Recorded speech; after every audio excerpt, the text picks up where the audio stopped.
السلام علیکم ګرانو دوستانو. د رواني ناروغیو له وجې د شهوت نشتون علاج. ګورئ کله چې موږ په رواني ناروغۍ اخته کیږو نو موږ رواني دوا استفاده کوو. کله چې تاسو د رواني ناروغۍ دپاره دوا استفاده کوئ، رواني ناروغۍ باندې اخته یاست، یو مشکل په د انسانانو کې پیدا کیږي، هغه د شهوت نشتون دی یا د شهوت کموالی دی. دا په نارینو کې ډیر پیدا کیږي او په ښځو کې هم دا مسایل لري. خو راځو پر دا اړوند خبرې کوو چې د ښځو او د نارینو بدنونه فرق لري. نارینه د دې دپاره چې شهوت ولري جلا مسایل لري او ښځه جلا مسایل لري. مثلا نارینه د شهوت دپاره ضرورت لري چې ماینه یې ښایسته کالي واغوندي، ښه ځان ورته سینګار کړي، دلربایي ولري، ښه حرکات ولري، ناز و ادا ولري، نارینه ورته جذب کیږي. خو ښځې برعکس به توجه ته ضرورت لري، خبرو کولو ته ضرورت لري، نوازش ته ضرورت لري، ناز ورکولو ته ضرورت لري. بیا نو هغه دا به ته په مسلسل توګه کوي، نو بیا ښځه ستا سره جنسي رابطې ته آماده کیږي. راځو کله چې رواني ستونزې ډېرې سي او تاسو د رواني ستونزو دپاره دوا کاروئ او د دوا جانبي عوارض مثلا دا یي چې ستاسو شهوت در کموي، راځئ دا اړوند خبرې کوو چې څنګه کولی سو خپل شهوت په دغه رقم اوضاع کې جوړ کړو. نو اوس وایي جنسي مشکلات داسې دي لکه سرطان نه جوړي. سرطان نه جوړي به بعض وخت تاسو لیدلي د ښځو په یوه ځیګر کې سرطان راوخیږي. ښه درملنه یې وکړي، د ځیګر ځینې پرېږدي، څه وخت وروسته یې په دا بل ځیګر کې سرطان راوخیږي او بالاخره د مرګ سبب سي. دا جنسي مسایل هم دغه رقم دي. د جنسي مسایلو و مشکلاتو که پر وخت رسیدګي ونه سي، په د ژوند په نورو مسایلو کې راپورته کیږي.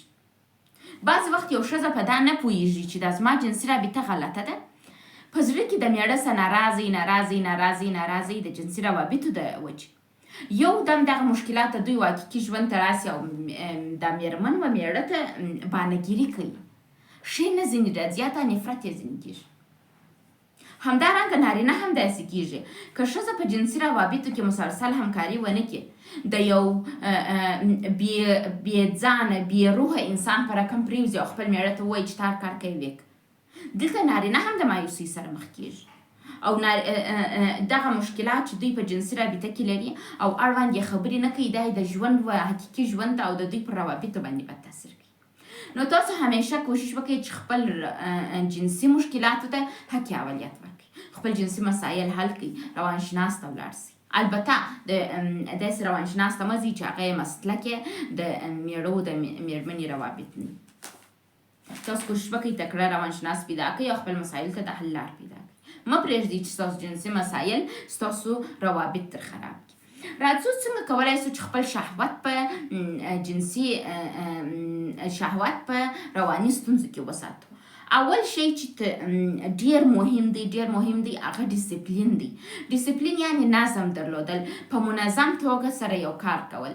مثلا هره ورځ شاور کول، هره ورځ باید خپل ځان ولمبئ، هره ورځ خپل وریښتان پرېولئ، هره ورځ بدن ته لیفت ورکړئ چې بدن چې پاک.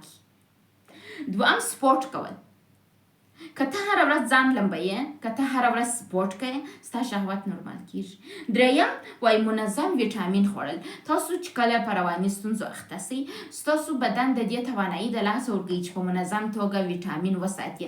تاسو باید په منظم توګه خپل د وینې چیکاپ وکړئ او د ډاکټر په هدایت باندې منظم خپل ویټامینونه واخلي. هغه که ویټامین ډي، که کلسیم یې، که مولټي ویټامین یې، که مثلا اوسپنه یې، دا ټول مهم مسایل دي چې باید ستاسو بدن یې په منظم توګه واخلي. او شپږم چې دوی تقسیموقات درلودل. تاسو خپل و هرې ورځې ته تقسیموقات جوړ کړئ، و هرې هفتې ته تقسیموقات جوړ کړئ، و هر میاشت ته تقسیموقات جوړ کړئ او خپل و هر کال ته تقسیموقات جوړ کړئ. د دا تر څنګ چې دغه څلور شیان وکړئ. شهوت په رواني ناروغیو کې څلور اصول لري چې تاسو یې مراعات کړئ، ستاسو شهوت به منظم وي او ستاسو شهوت به نه خرابیږي. یو چې دی ډیسپلین دی، نظم دی، هر څه په نظم سره کول. دویم سپورټ کول دی. سپورټ به هم په ډیسپلین سره کوي، هره ورځ به سپورټ کوي. دریم دی وایي منظم خپل ویټامین خوړل او څلورم خپل تقسیموقات درلودل او پنځم هره ورځ شاور کول. ستاسو پر شهوت باندې ښه تاثیر کوي. د دغه ټولو تر څنګ باندې یو شی چې ډیر مهم دی هغه د ځان تشویق کول دی، ځان حمایت کول، ځان هڅول، ځان ته ویل چې ولا ته نامي ته دا کار وکړي، ته هره ورځ لمبېږې، ته هره ورځ منظم ډیسپلین لري، ته سپورټ کوې، ته ویټامین خورې، ته ژوند ته تکسموکات لري، آفرین ته ډیر تکړه یې. ځان تشویق کول، ځان ستایل، ځان ته په قدر کتل، دغه ستاسو شهوت بیرته سموي. او که تاسو ځان ته په قدر نه ګورئ، هره ورځ نه لمبېږئ، سپورټ نه کوئ، ډیسپلین په ژوند کې نه لرئ، ویټامین نه خورئ او تاسو تکسموکات نه لرئ یوه ورځې ته، دا ستاسو ژوند ګډوډ کوي.